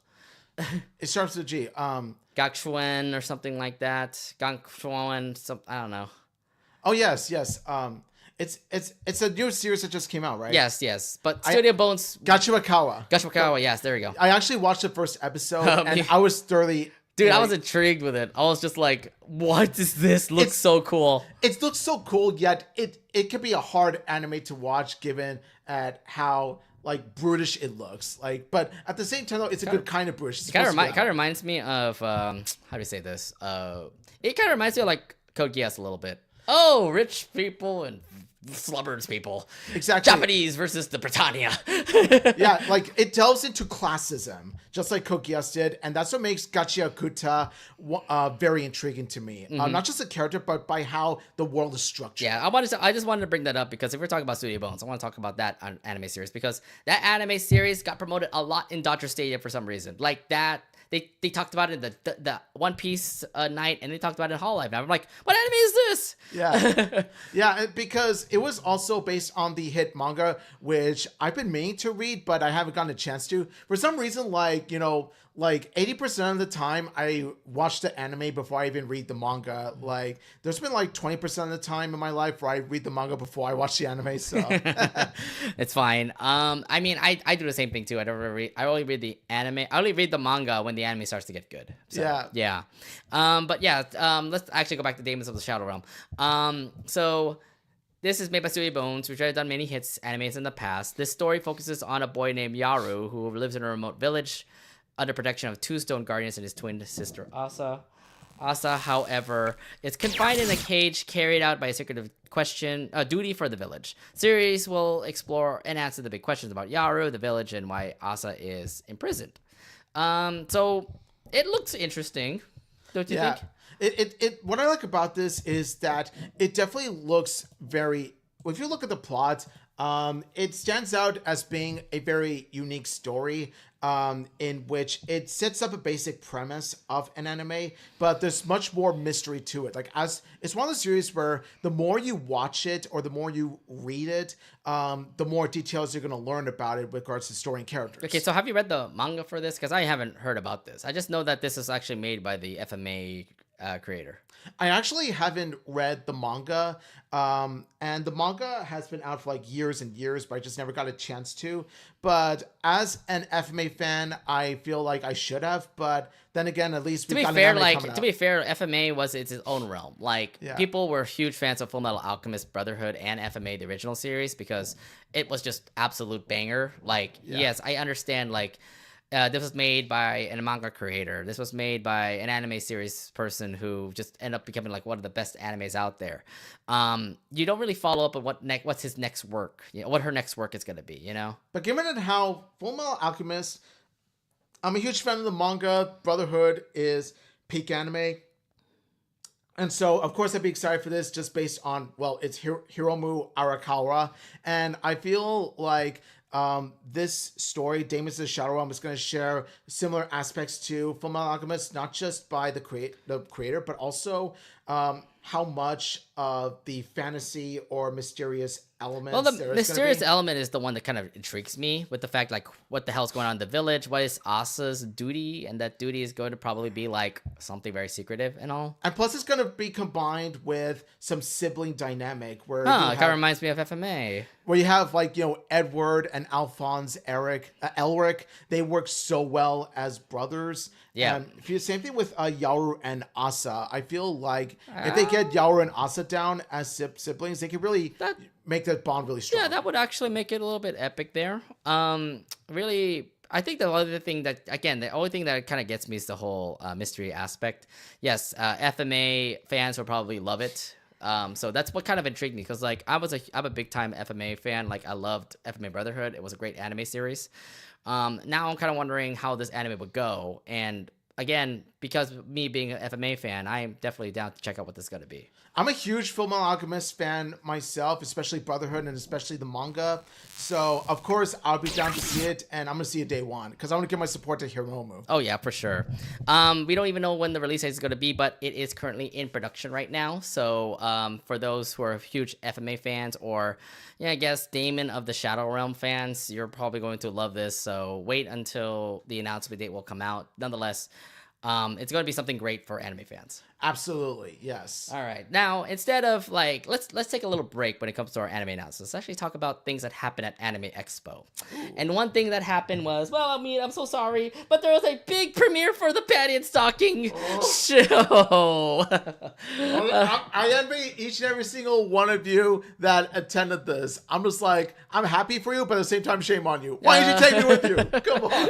Yes. So, Panty and Stock. By the way, again, we discussed this a lot. By the way. I don't know. We just been like in a binge of talking about Panty and Stocking, and now the show is out. As we're recording it, it's currently out on Prime.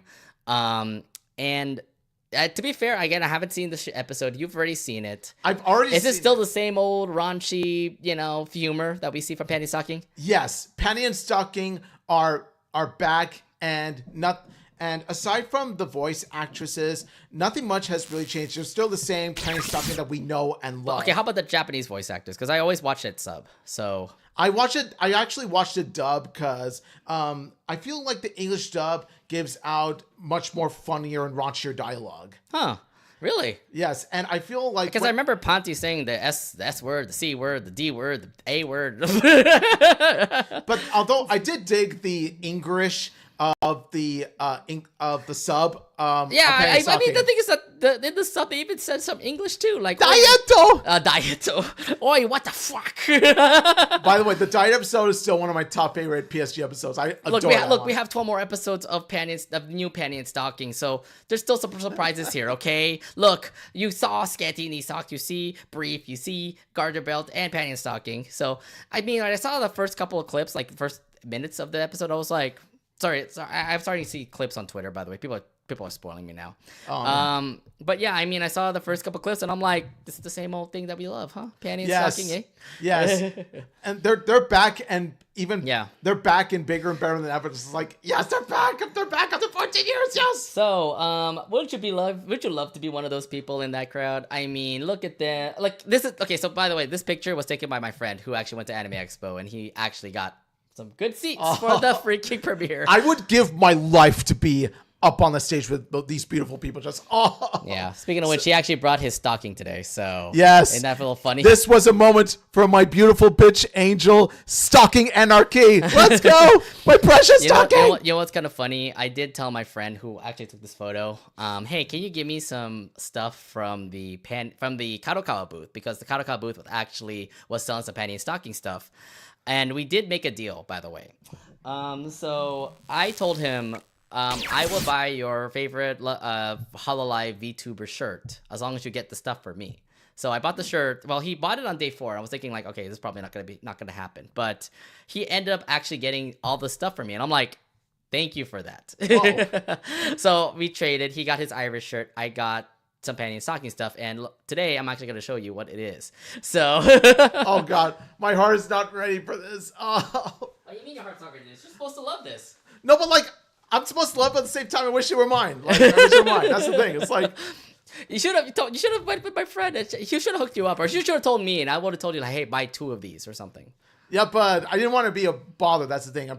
I think, like, let's be honest here. Like, PSG stuff, like all this merch is not cheap at all. It's only $60 for all of this. $60. It's only $60 for all of this. Yes. Show me. Yeah. Show me now. Omina's like, what are you doing with this creepy hands? What the fuck? I'm like, fine. I'll go with the cheapest one first, and these are the stickers, by the way. Like, so we get like Panty, Stocking stickers. Hold on, I'll show you here. How much for the stocking one? Oh my god, are you kidding me? How much for the stocking one? You can keep the panty one. I just want the stocking one. No, I want them all. What are you doing here? Oh, well, time to go to eBay. I thought it was more expensive on eBay. Yeah, but I'm still kind of deciding if they're worth it or not.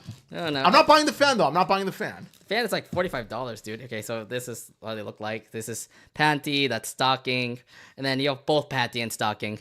So Oh my god! Oh my god! I don't know if you guys can see it. Oh my god! I hate you so much right now. It's ridiculous. That's the stickers that they provided, by the way. I'm gonna hide panty because that's actually showing some stuff. I hate you already. I hate you already, man. God damn it. This looks pretty neat. I'm gonna keep stalking, by the way. Over here. Not just kidding.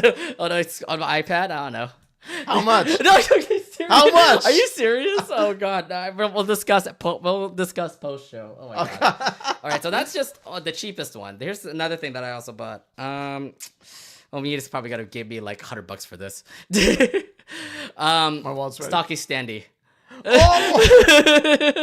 To be fair, I have a standee too, but I got from Etsy. This is actually official, though. This is actually official. Look at you suffering. My art! Oh my god. I had to ask. I just had to say, Nate, show me the PSG stuff. I'm just like, The standee looks awesome, by the way. And I was thinking, like, bro, just give me this. This is actually pretty price. This is actually pretty reasonable price for a standee. Venmo. But I want it. This is mine, okay? Fine. Time to go to eBay. Okay, and then this is the most expensive thing that I bought. And this is a wall scroll. Whoa, nice. Yeah, I'm wondering which character it is. I'm wondering which character it is. If this is stock one, I'll kill you, man. If this is stock one, I'll kill you. Okay. You can have the pay one. He admitted it. He admitted it, by the way. Oh, God. Yes, but it is stalking. So. I knew it. I knew it. I actually didn't open this until now. I haven't opened this until now. But, yeah, that's how it looks like. Oh my God. Oh, this is pretty, honestly. That is Stella. Just stalking my angel. My beautiful bitch angel. She looks beautiful than ever before. I love it. I love it so much. But hey, at least I have this stocking. At least you have a plushie. Yes. Yes. I have my. What the fuck are you hiding the plushie now? I have my beautiful stocking right here. Yeah, I'm kind of wondering what I'm gonna do with this wall scroll. Probably put it on my stream on Twitch. By the way, please follow me on Twitch. So it'll look good. Okay, I'm gonna leave this aside for now. I'm gonna wrap it up later. Yeah. But I ended up getting the standee and then getting a couple stickers. You got a bunch of good swag. Yeah, I mean, like that's the thing with the trade. Like I told him, like, hey, I'll pay you this much. I'll give you a T-shirt. T-shirt's actually that much. And he's like, cool, let's do a trade. And that's what happened. So nice, dude. Yeah. Like, it's nice that you did a trade. Yeah. And I'm sure that he's very satisfied with his he's very satisfied with his T-shirt. But yes, nice. I'm loving this stuff so far. Thank you, my friend who has given me who was able to actually go to Anime Expo and got me these stuff. Nice. Like, I know there's a lot of great stuff in Anime Expo. Like Atlas was selling good things. Good Smile was selling figures. And by the way, that's another thing I want to touch upon. Like, Good Smile has put out this really amazing Penny and Stocking figurine, and it's the ending figurine where you see Penny and Stocking with the dot eyes and the wide gap smile. Yeah. It's just beautiful. The other thing too is that they also did bring up some Has-Been Hotel figures, you know? Yeah, the Has-Been Hotel figures, Good Smile did, right? Yeah, they released Alistair as a Nendoroid now. Yeah. So that's one character, and now I'm kind of wondering where's the rest of them. Like, where's Charlie? Where's Vaggie? Where's Angel? Angel. I need my angel dust. Where's Lucifer? Where's the rest of them? Angels? Yes, we're talking about angels right now. Oh my gosh. So yeah, I'm sorry, Ami, that you couldn't be able to actually be there to witness what happened over at the. Well, you weren't able to actually see the PSG thing too, so.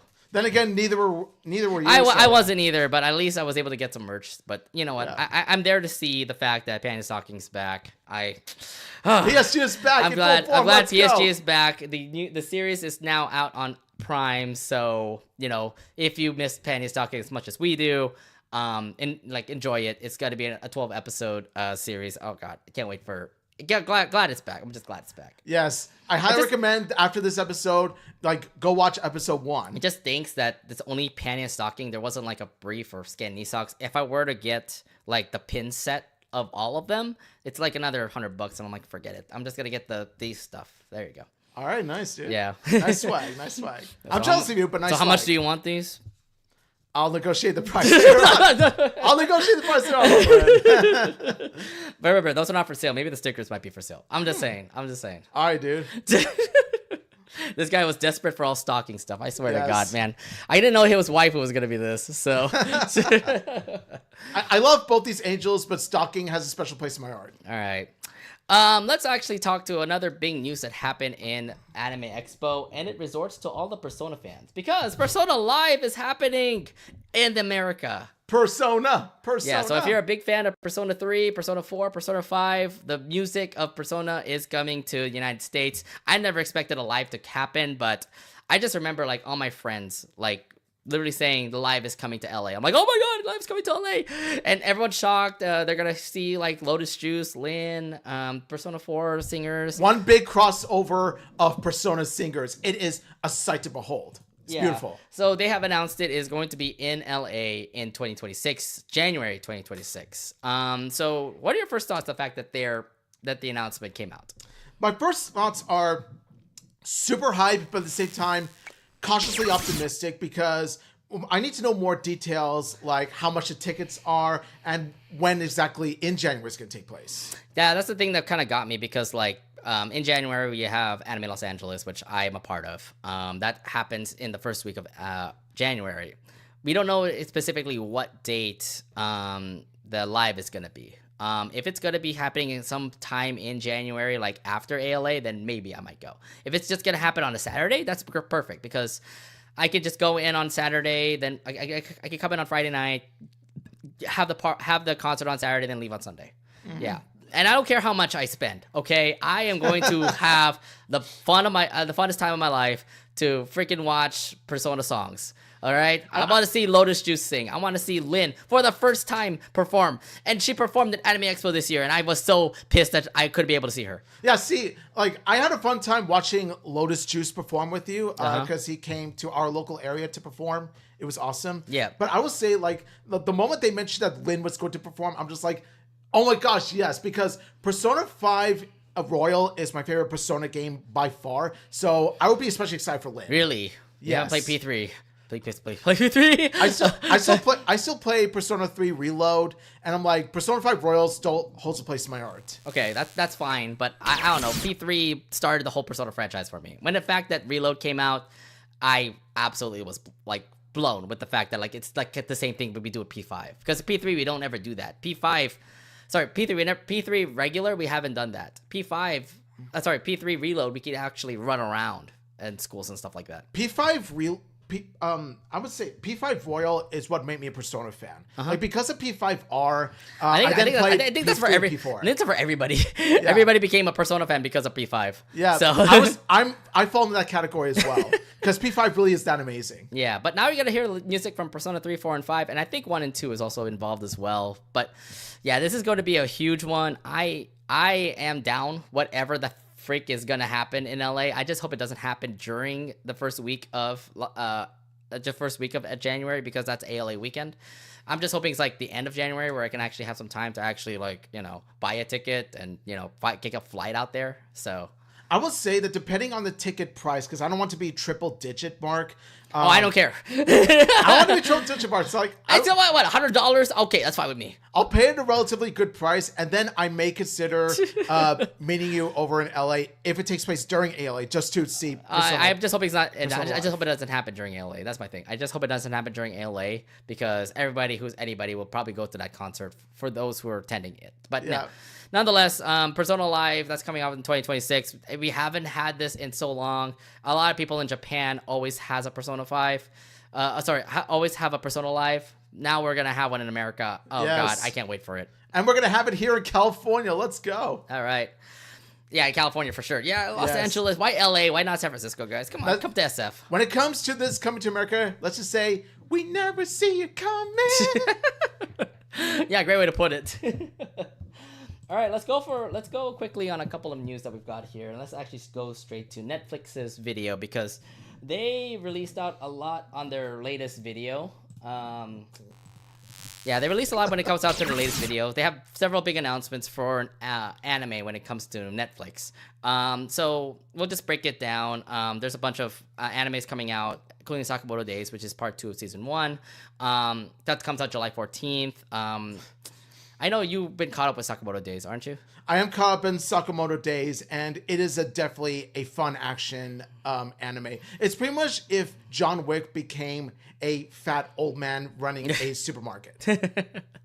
Yeah, I'm loving Sakamoto Days too. It's great. It's a great series so far. Devil May Cry season 2 has just been confirmed. I don't know about that. I heard some controversy about Devil May Cry. Yeah, I've heard the Devil May Cry anime series wasn't that great, but this is for the Devil May Cry fans out there, the diehard ones. This is for you. Yeah, Tom Clancy's Splinter Cell Death Watch is a new animated series that's coming out in real soon. So Netflix is currently working on a new Tom Clancy.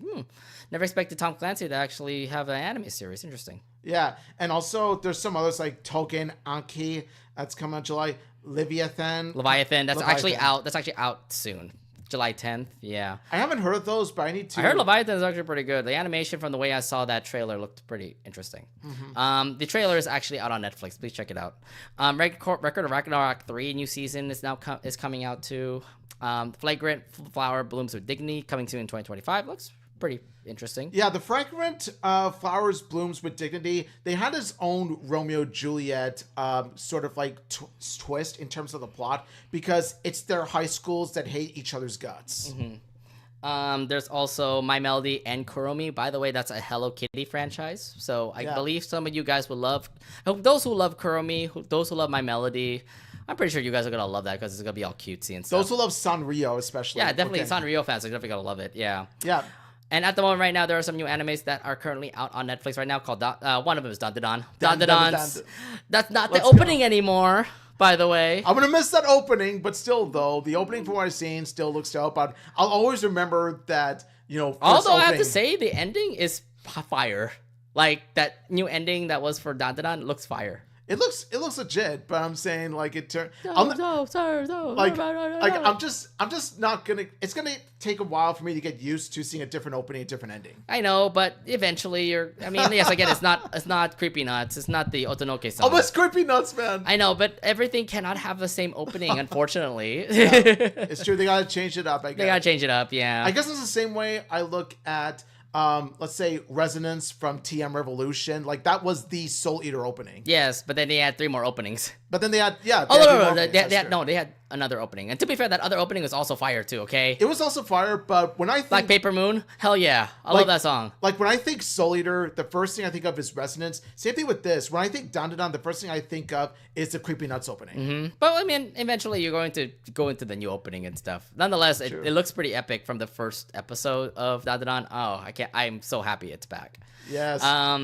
Beastars final season part 2 comes out. Have you watched Beastars? Have you? I've watched Beastars season 1, and it was thoroughly interesting. I haven't caught up with Beastars yet because I've heard that season 2 isn't quite as good as season 1, but I'd have to see. I need to catch up on Beastars, honestly, but it is going through its final season, and I can't wait to see how it all ends. Beastars, the best way to describe Beastars is anime Zootopia. Yeah, kind of a more epic Zootopia, okay? Although, to be fair, kind of is, because you have a wolf and a... You're right, it is kind of Zootopia. It kind of is. Wait, I forgot the 2 protagonists are a bunny and a wolf. Oh, no. Fun fact, the bunny's voice actress is voiced by Lisa Loud herself, Laura Jill Miller. Oh, yeah, that's right. I talked about like, that's Lisa Loud as an anime bunny. But English dub. Yeah. There's also this horror anime called The Summer Hikaru Died. It just came out July 5th. It's currently airing right now on Netflix. I'm liking it so far. I think this is one of my animes that I'm currently keeping my eye on, even though it is kind of having the creepy vibes. It has the creepy vibes, and from the way I see it, it's more like a mixture of slice of life, where you have the 2 friends spend time together, along with the horror aspects lying underneath. So, again, the first episode came out. Again, I'm pretty excited for it, so I'm going to be watching it. Yep. Last but not least, there is this anime series called Blue-Eyed Samurai. I think some of you guys have heard about it, but it had won a lot of awards recently. It has been getting a lot of epic reviews and stuff on Netflix, and now it's getting a second season. Yeah. So what are your thoughts on Blue Samurai getting a second season? I am happy for the success of Blue-Eyed Samurai, even though I haven't watched it. But I feel like I need to because of how experimental it is. Also, Brenda Song's in it. So I was like, Brenda Song's in it. Give me it. Yeah. I'm watching it. Support and Boon Choi. Yeah, and Boon Choi's in the movie. And Boon Choi's in the show, guys. So out of all the announcements that came out from the Netflix showing, what animes are you excited to watch? So the one from the Netflix side of things is, well, of course, Down to Dan is my number one, obviously. Sakamoto Days is quite up there as well. I'm curious about, believe it or not, the fragrant flower blooms with dignity. It looks pretty it looks neat. interesting. Yeah, it looks pretty neat. And also, The Summer Hikaru Died, I need to watch that one is so that's absolute horror. So that's something I gotta watch whenever I'm sorry. When I first saw that episode, I was like, why is that guy's eye falling down? like whenever I'm in the mood to watch some horror, first thing I gotta do is check out Summer Hikaru Died. Yeah, that was a good one. So check it out. Dandadan obviously is the one that I'm gonna be watching on Netflix. Yes. Leviathan looks pretty epic. I'm gonna be checking that out. Hopefully, it's not a disappointment from the trailer I'm seeing. Beastar, I have to watch Beastar, so I can't really catch up on that yet. Summer Hikaru Died. That's one I can't wait to continue to watch. And I haven't watched Blue Eyed Samurai. Now I have to watch it because it has a second season. So that's plus, of that. Plus, your favorite character is in it. I know. Well, favorite voice actress. Yes. Yeah. Well, I was saying, like, the voice actress who played your favorite characters. Yes. Support and Boon Choi. Yes, support and Boon Choi. And then, yeah, of course, Sakamoto Days also. I mean, the first part was absolutely funny and epic. Second part probably would be the same as well. So, yeah. Netflix, I don't know. I'm telling you, Netflix is continuing to do well. I'm just saying. They're continuing to do well on the anime side of things, and they got some good live action here and there. But in terms of how they handle their animated projects is where they falter. Yeah, well, again, we'll talk about that in another story. All right. There are also other big announcements that happened also at Anime Expo. Cyberpunk Edge Runners. For those who know about it, Cyberpunk Edge Runners did win Anime of the Year, Crunchyroll's Anime of the Year recently.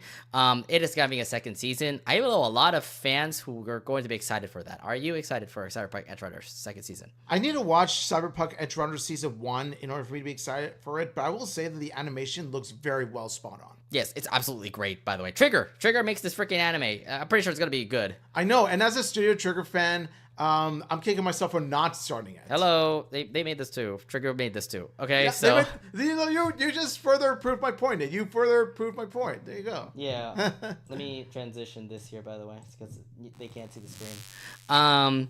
Black Clover, by the way, fans of Black Clover, there's going to be a second season for Black Clover. I have not caught up on that show, and to be fair, I thought it was actually mid. Yeah, I haven't watched Black Clover because when I look at it, I think, it's the modern Naruto. That's just that's how I. No, it's more epic than Naruto. I mean, that was my first impression. No, it's more epic than Naruto, honestly. Like when I look at it, it does. And also, it's very long, so I was just like, I can't catch up on the show. Like I'm all for shonen anime. I'm all for shonen anime shows, shonen manga series, but some of Black Clover just doesn't interest me. Black Clover's fun. I just that again, I can't really catch up on the show. I mean, it has its fans, so if you love Black Clover, you're going to love the second season, I would imagine. I mean, the show continues on. It's a big shonen series, so it was gonna eventually continue. Fist of the North Star. I don't know if you guys remember that 80s anime, but it's getting a remake. What are your thoughts about that? It's getting a remake, and while I do see the concerns regarding this series, because I read a lot of YouTube comments complaining about it, saying really, it's that bad. They say that the CGI look, the computer effects are garbage. They say like it didn't translate it well or anything like that. I'm just like, I haven't seen Fist of the North Star, like the OG series, so I can't not. No, the OG series is absolutely a big one, because you remember the meme, "You are a Shindaru." Nani? That's from Fist of the North Star, dude. But I will say, like, Fist of the North Star is definitely from the same creators of JoJo's Bizarre Adventure. Yeah, that's going to be fun, actually. But the fact that it's going to be epic like that. When I look at Fist of the North Star, I think that is JoJo's animation. Yeah. I don't really hope that is, if the complaints are going to be like, I hope it's not going to be the next Berserk, because Berserk was an absolute train wreck. Yeah. It got remade. Yeah. See, the thing is, when I read the YouTube comments, I see a lot of people comparing it to the Berserk remake and how, the Berserk remake bastardized the OG version. Yes. So they're kind of like making it saying, this is bad or something like that. Okay. Look, I have some high hopes for Fist of the North Star because that anime was just absolutely amazing when I watched it back. It was an 80s anime, but I watched it like back in the 2010s, okay? It's a long series. It was a long time ago since this anime came out, but I remember so many people loving it. And I can't wait to see how this anime remake works. I just hope it doesn't become as bad as Berserk. I think it's going to be okay. I think they learned their lesson than the Berserk, that fiasco Berserk. Mushoku Tensei fans, you're going to have a new season come out. I haven't caught up with Mushoku Tensei, so I want to know. I haven't either. Okay, so Mushoku Tensei fans, you got your third season. Another anime, Kaiju number 8, second season. That comes out soon. By the way, Kaiju number 8, epic as hell. I love that show. Kaiju number 8 is one of those shows I gotta start on. Like for some reason, I haven't seen a single episode of Kaiju number 8, but I heard about the hype. Yeah. So that pretty much covers up all of our Anime Expo announcements. Omid, what announcements do you are excited for the most from Anime Expo?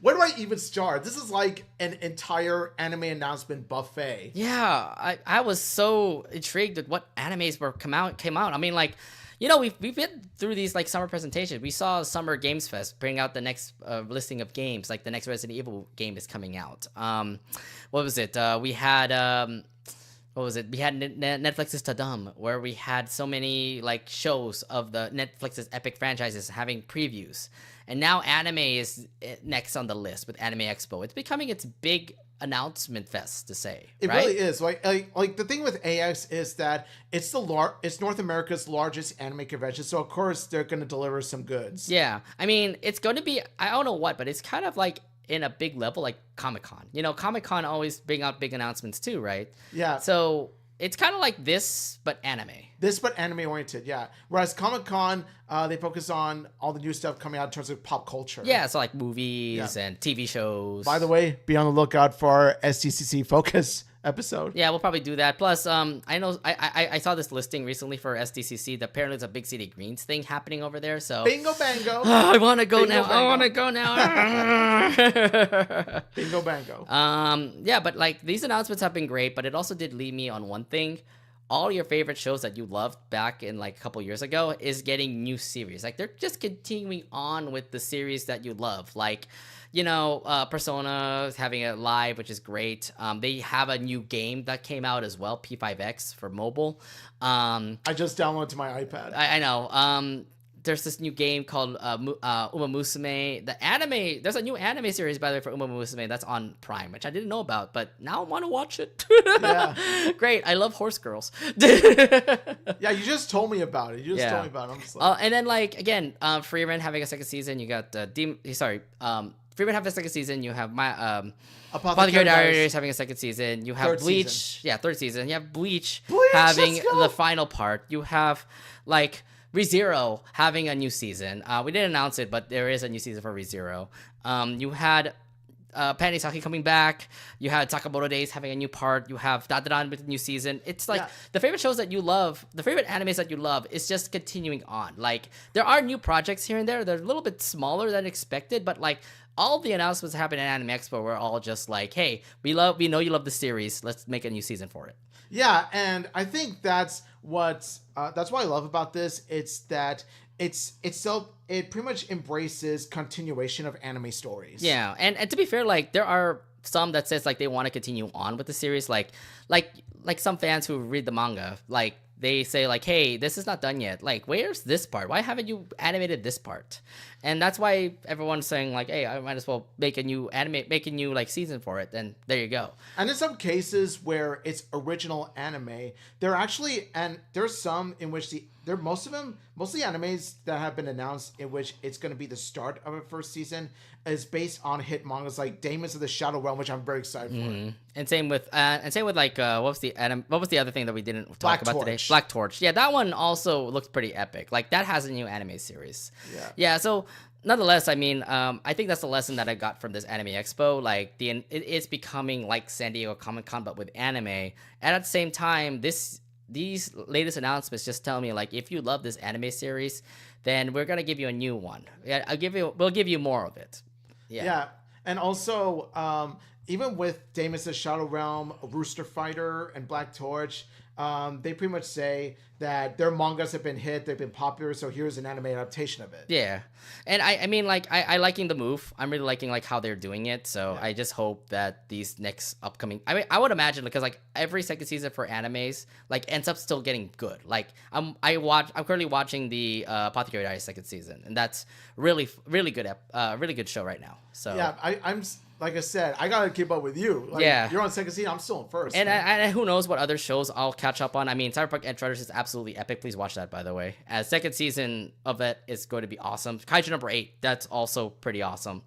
But yeah, I mean, if anything, this is becoming huge. That Anime Expo is becoming like pretty much San Diego Comic-Con, but anime-like. And I'm loving it so far, and I can't wait to see what will happen next year. I heard Anime Expo did improve a little bit for the fans, as it has improved like walkways, more. It didn't really cap the convention, but people can walk around.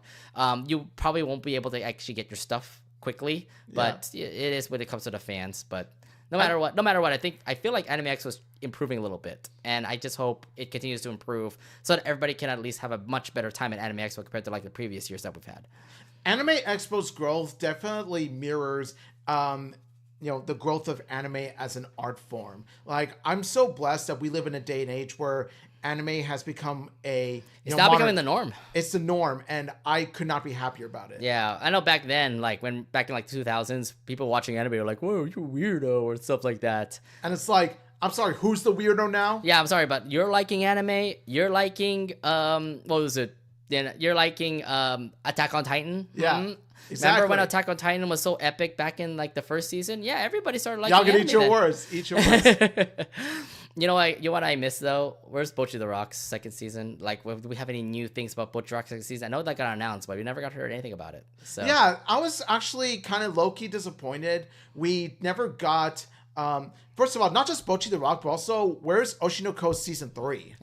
See? Maybe they're just working on it right now. Who knows? Like, we gotta have new stuff for Oshinoko or and Bocchi. or is it going to be announced in a later time, like San Diego Comic-Con? Crunchyroll has a panel at San Diego Comic-Con, so I'm assuming they might make more announcements. Give us Bocchi. Give us Bocchi. We need more Bocchi. Who knows? They might actually have that spin-off for that one drunk guitarist. Who knows? Yes. Drunk waifu anime. Let's go. I want a drunk waifu anime. God damn it. All right. That's pretty much it for our announcement for Anime Expo. It was a fun weekend. I didn't go to Anime Expo, but I had a fun weekend down there in LA watching the Dodgers lose. I can lose. Dodgers lost. I can obviously tell you when. Like, you're kind of yeah, but the Dodgers lost. That's the bad part about it. Yeah. But I had a fun time seeing the VTuber, the Hololive VTubers. That was just epic. Seeing all the fans, just like they're cheering for their favorite Oshi, and I'm like, oh man, not my Oshi. Hashtag not my Oshi. I know. No, this is my Oshi, but then she's gone. But yeah, that's all the announcements for AX. Have anything else to bring up before we close the episode? Nothing much I want to say, except that I want to say thank you all so much for watching and listening to what we have to say about all the upcoming anime announcements. And also, one more thing, we have a high recommendation for you. K-pop Demon Hunters. Yes. Oh my God. Go watch K-pop Demon Hunters. K-pop Demon Hunters. It's just an epic movie. I think we're going to be talking about that next week, are we? Yes. I cannot wait to see my praises towards this movie. Okay. We have something to think about next week. But yes, that's pretty much it for our episode tonight. Thank you all for watching on our YouTube. If you guys want to watch more episodes and videos of our podcast, make sure you follow us on our channel. All of the socials are all below the screen here. Follow us on our Twitter, follow us on our Blue Sky, follow us on our Instagram, and also if you're watching on our YouTube, make sure you like the video, subscribe to our channel, and also hit the bell button so you'll be notified when we're coming up next. We always have new episodes every Wednesday, so yeah, make sure you get that reminder so you can be coming over here to watch our new episodes. And also one more thing, since we're in peak summer, we just want to remind you all to please stay cool, stay hydrated, drink lots of water, and just all around have fun in the sun. Yeah. Also, by the way, I know that we have a brand new system for streams now. Can you tell me how that goes? Because I've been seeing the purple indicator telling me you're a fan, number 1 fan, 2 fan. I don't understand that. Please let me know what that is. We're trying to figure out ourselves. Is YouTube turning into Twitch now? It's becoming Twitch. I'm like, what is this happening? I don't know. But anyways, thank you all for checking out our Anime Expo highlight episode. We can't wait for 2026 Anime Expo. But until then, we'll see you guys next Wednesday for a new episode. Have a nice day, y'all. Yeah. You sure you want these still? Look at you. This guy just wants to get his money and all. Oh, fine. Maybe the sticker. I don't know. We'll discuss post. No, I'm pretty sure you're gonna be all desperate for me. No, I want wall scroll instead. Oh, you can have the wall scroll. Okay, fine. I don't know. You want to hang it over here, maybe? I don't know. But then again, we already have a PSG wall scroll. That's true. So we could stop it there. All right. Anyways, bye. See y'all later. And that is oh. how it's done.